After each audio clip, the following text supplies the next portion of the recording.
Hello there and welcome back to another review. Today we're going to be having a look at Rogue One, made in 2016, directed by Gareth Edwards, starring Felicity Jones, Forrest Whitaker, Donnie Yen, amongst various other actors.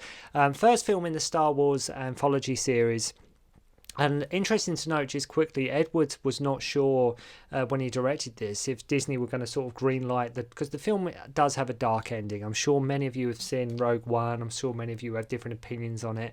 But the ending of this film, which does end on sort of a macabre, pretty sad, downbeat tone, he wasn't sure if that was actually going to be greenlit by Disney, but they were fine with it. The idea was pitched by John Knoll, many years before the telling of the story of the group of rebels who steal the Death Star plans. Interesting to note, they opted not to have an opening crawl in order to differentiate it from the many films in the Star Wars series. And the film plays very much like a war movie, and the film was given us. I think what's nice is it was the first film to sort of give us a break from sort of Skywalkers. Saying out loud, I actually really do enjoy Rogue One. I think it was better than it had any right to be, and I think it's a really good stuff. Not just a good movie. I think it's a great Star Wars movie.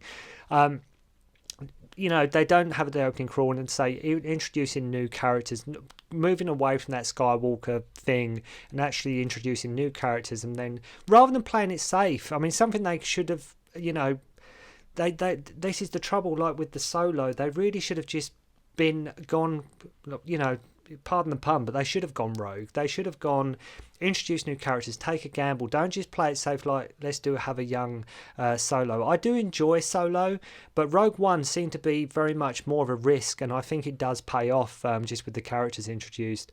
That probably should have been done in all the anthology films, with Solo's not doing that well. What I like about this movie is that it really does sort of blend the old with the new. It's set in that classic Star Wars sort of time period, which we know around the the New Hope time, but it brings it up to date. It really does bring it up to date and almost modernises it in a very clever way.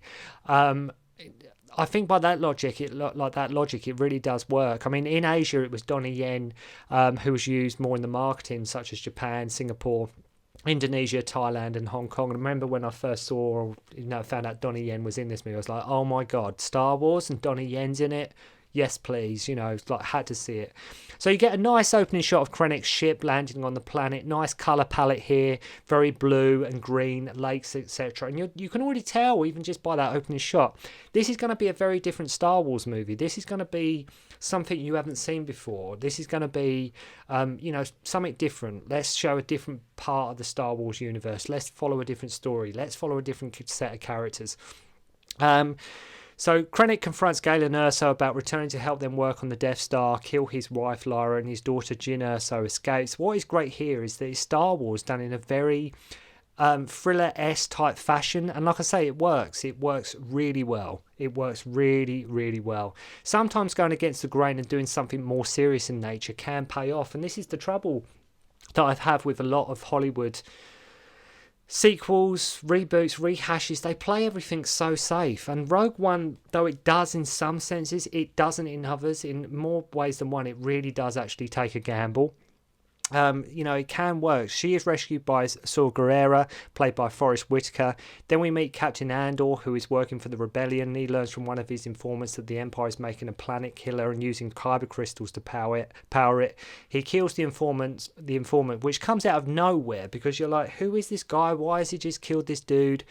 He just kills him in cold blood. So straight away you're thinking, not liking, what's your deal? Right? So you're like, what? Where did that come from? But if you watch that scene, you can tell he does have this look of regret on his face, like he didn't want to do it. And I love when you see shots of the remains of the temple of kyber crystals on Jeddah. We meet Rook, who is defected from the Empire, repeating themselves here, as we already had Finn to do that in Force Awakens. So they do play it safe. We had Finn who defects, and then here we got Rook who defects. Cut to Jyn now, all grown up, who is in this Imperial Labour camp and busted out. Though we have no idea at this point how she got to this Imperial Labour camp. We just find her just in this camp. There's no, so they do sort of flesh it out a little bit. And sort of these group come to rescue her, or I'm not sure what they did with everyone else. I mean, did they just leave them there to rot? But they get Jin out anyway. They take her to the rebels, and she learns she has a bit of a rep. She's got a bit of a reputation. She's forged documents. She's assaulted people. She's resisted arrest. Andor wants to know where her father is and last contact with who saw her against the Empire. But it's like, like an extremist, and he is tasked with verifying Rook's story about a planet killer. And unbeknownst to Jin, he's tasked with killing her father. So Andor, that is what he's up to, because the whole notion of the film is like the rebels. And like they have sort of things they have to do as well that they may not, like they will weigh on their conscience, but it's all to help the rebellion. But there are things they have to do. If you look at that, the face on Andor when he kills his informant, he's not happy about what he's having to do for what he believes in. But such is the nature of the position that he is put in. So he is tasked with sort of killing Jin's father, but she has no idea of this. So he sent Rook, basically, so no more work can be done on the Death Star. So the film is sort of an Eastern. If you've ever watched my Eastern Condors review with Sammo Hung, it's sort of an Eastern Condors Dirty Dozen type deal, and the whole film does pretty much play like a war film, as I mentioned. The whole do this for us and you can go free kind of thing. We then meet K2SO, and I love how they didn't make him sweet and lovable like, say, C-3PO and R2-D2. This one has a mouth on him, right? This is one rude droid, and it's, again, just refreshing. Let's not make the droids just like all the other droids you've seen so far. Let's make this one a bit of an arse. And it works. It works in the context of the film. It works with his relationship with Jin, with Andor. It really does pay off, because he's a good guy. He's on their side, but he doesn't take no crap, and that's what it really does work. He's not afraid to speak his mind. Then we meet the CGI Peter Cushing, which, if you look at it now, is very sort of it doesn't necessarily hold up that well. I think they were a bit sort of too overconfident in the way, like the special effects and what they can do. It would have even been not, and why they could have done it was sort of had just a back shot of him, just implying it's him, or an actor playing him, but just sort of from the back. You didn't have to necessarily have a face reveal, but they just don't, the eyes don't look quite right. The mouth sometimes doesn't move with the dialogue 100% on sync, so it is a bit iffy here and there. Some shots look okay, but watching it now, it is a bit watching it at the time, it looked great, but when you re-watch this film, the CGI Peter Cushing does look a bit debatable, shall we say. We get a flashback of her father and Krennic and her dad when they were working for the Empire. Still comedy in this film, like with Jin telling K2 they might aim for you and hit me, to which he replies, that doesn't sound too bad. Or like when she gives him her bag and he proceeds to drop it on purpose. Bit of a risk going for a droid, like I mentioned, that unlikable, but it does pay off and it does work. It does really work within the Star Wars universe. And again, not playing a sweet, lovable droid, playing a droid who is very much a pain in the arse, but it's fun, What I like is none of the exposition and structures and city shots are perfect. Like some of the shots, like in the prequels where everything is almost perfect. And I know that's how it's intended to be. That, here, the places are imperfect. It's run down. They're beaten. Like these cities, they're very much, nothing is picturesque in this movie. Don't get me wrong, it still looks great, but I'm talking in terms of the context of the buildings. They're rugged. They've been through it. There's markings on buildings, and the whole, nothing is 100%, like I said, picturesque, perfect universe. These are cities and places that have been through it. So we have a cameo here from Cornelius Evazan and Panda Baba from New Hope in the Jeddah marketplace.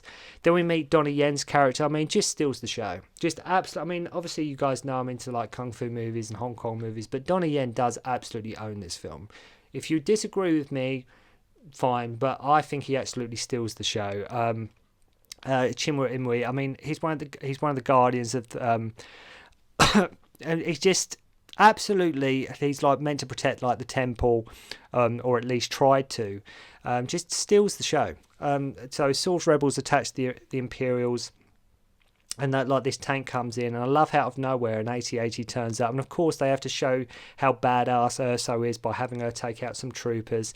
Love when the troopers confront K2 about where he is taking the prisoners, and he bitch slaps Andor and says there is a fresh one if you mouth off again. Oh, absolutely, again, it just really does work. You wouldn't catch C-3PO doing that in a million years, but just the way he slaps in that, there's a fresh one if you mouth off again. Probably one of the lines that stood out for me for this movie above all others.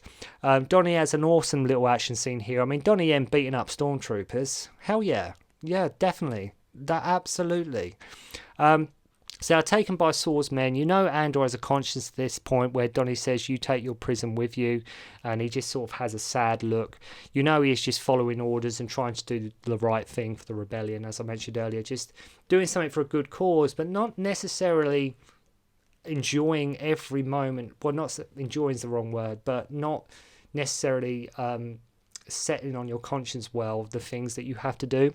So Saw Gerrera protected her, and she's like mad because he abandoned her and thinks the whole thing is a trap. So the Empire go to blow up Jeddah City, and Jyn learns via hologram from her dad that he planted a flaw in the system on the Death Star so small the Empire wouldn't notice. Nice touching scene here, adds a bit of emotional weight. Some great nice visuals here with the explosion, the way it's shot, great fun stuff. Their motley crew escapes in like Andor's ship, so everyone in city dies. Wasn't Evazan on there? Did he get off? I mean, Orson Krennic is a wonderful antagonist, just played wonderfully, I will add. But yeah, that everybody in that city like blew up. Panda Baba and Cornelius Evazan, weren't they there as well on that city, even though they're in New Hope? But the city blows up, not too sure. So I fair to say, Orson Krennic is a wonderful antagonist and just played wonderfully. So we learn the Empire needs Galen and the rebels want to kill him, even though the Empire doesn't need him really, and he is sort of lying. So they go to Endu to find Galen, which is basically where Rook came from. Andor goes to assassinate Jin's dad.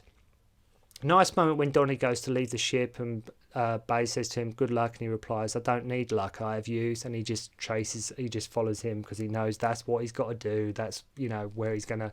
That's sort of his fate. So nice plot convenience. Galen is outside at the exact moment when they turn up to give Andor a clean shot, as Krennic has turned up to sort of confront him about the rogue pilot that escaped, as in Rook. Even though at this point the Death Star is like complete, they don't need him anyway. So what does it matter? What does it matter? Why, if they don't need him anyway, why have they got Galen there? I'm not too sure, but again, I mean, I understand sort of, we need you back to build the Death Star, and then it turns out you don't need him anyway. So he turns up to confront him about the robot. They say it's sort of complete, we don't need you. So Krennic kills his team, Andor decides not to shoot, and some X-Wings turn up. Great fun stuff again with X-Wings, and like the ties in the rain. And visually, it looks fantastic. It looks absolutely... excuse me.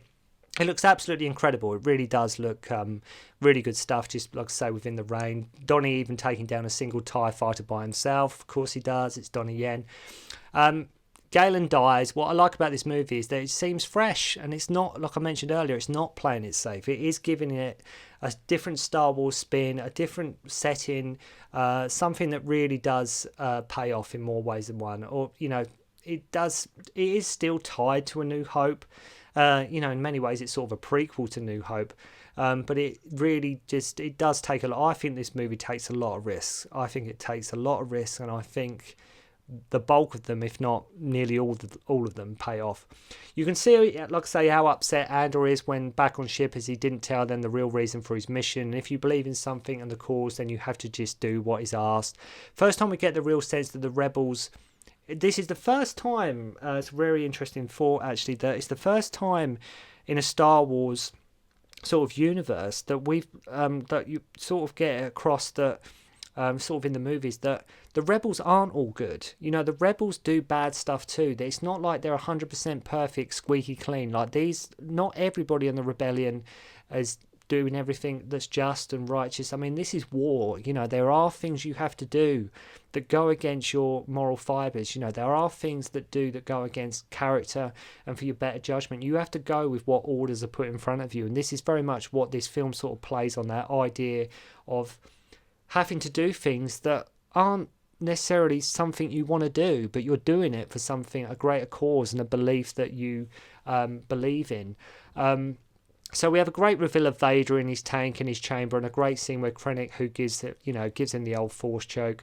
So suddenly at this point, Ginny wanted nothing to do with the rebellion. Suddenly it's all about the rebellion. She hadn't wanted nothing to do with it. Suddenly she's all on board. She's like, right, got to fight for what you believe in. She's suddenly changed her mind. And wants to capture the Death Star plans on Scarif. Andor had his redemption, says he wants to help her, so he gets a sort of redemption in his character. So their team gets together and steals the ship, and we have a bit of a cringe moment. And, like in Solo when he says, I'm on my own, he's like, oh, Han Solo. And they have to put in that line. And we get it in this film as well, where it's like, name of your ship, and it's like, Rogue One.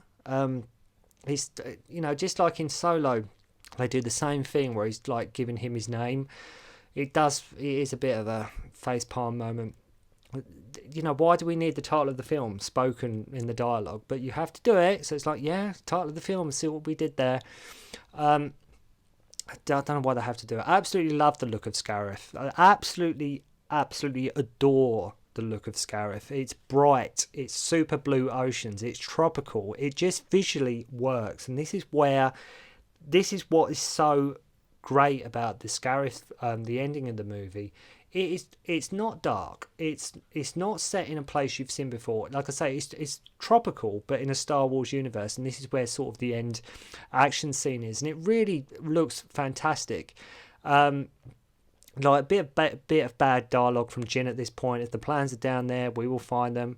We will find a way to find them, which I thought was a bit. Couldn't you have wrote something better? We will find them. We will find a way to find them. I don't know about that line. So they knock out the inspections team and start planting bombs. Tarkin informs Vader about the breach. X-Wings come to help. Brief cameo from C-3PO and R2-D2 here.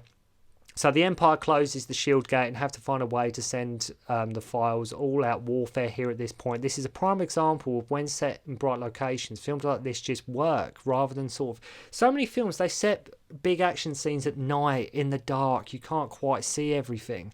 And I think CGI looks better sometimes when it is brighter. For some reason, filmmakers have this thing where they've got to set it at dark or night or in the rain. I don't know why, just to add drama or whatever may be. But that's why Scarif at the end of this movie was so refreshing.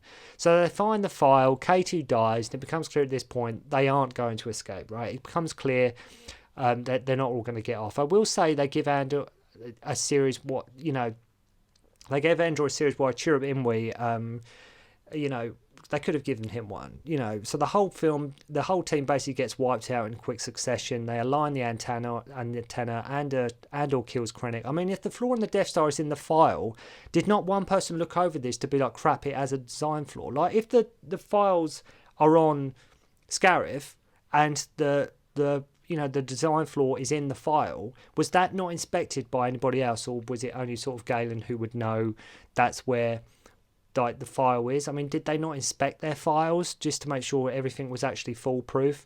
But didn't they check it? It's like, crap, it has a design flaw.